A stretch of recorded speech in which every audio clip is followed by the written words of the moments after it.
আসসালামু আলাইকুম, সবাই কেমন আছেন? ভালো আছেন? আজ 3 দিন পর ভাত রান্না করলাম। এই যে সাদা ভাত, খিদা লাগছে সকালে, কাজ টাজ করে রান্না করলাম। এই সাদা ভাত রান্না করছি, এখন খাবো।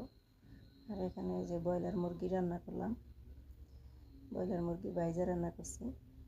ফ্রিজের মুরগি খাইতে ইচ্ছা করে না, তারপরও কিছু করার নেই, খাওয়াই লাগে, তাই ব্রয়লার আলু দিয়ে রান্না করলাম। সারাদিন কাজ করি। আমার ওই যে বাসার একটা উগান্ডা আছে, ওটা রান্না করে না, ওটা শুধু খাইতে পারে, রাঁধতে পারে না। আমার মালিক কয়, ম্যাডাম কয় যে তুই ওর হলে রান্ধা খা। ও মরিচ খা না, আমি খাই মরিচ, আমরা বাঙালি মরিচ খাই। ও এখন আমার লগে জন্য কথা কয় না, মানে আমি ওর জন্য রান্না করিনি, তাই ওরে ডাক দিই না, যে ওরে কই নে যে রান্না করছি খাইস। প্রতিদিন রান্না করি খাওয়াই, অথচ বেসিংয়ের ভিতরে একটা চামচ থাকলেও ধোয় না।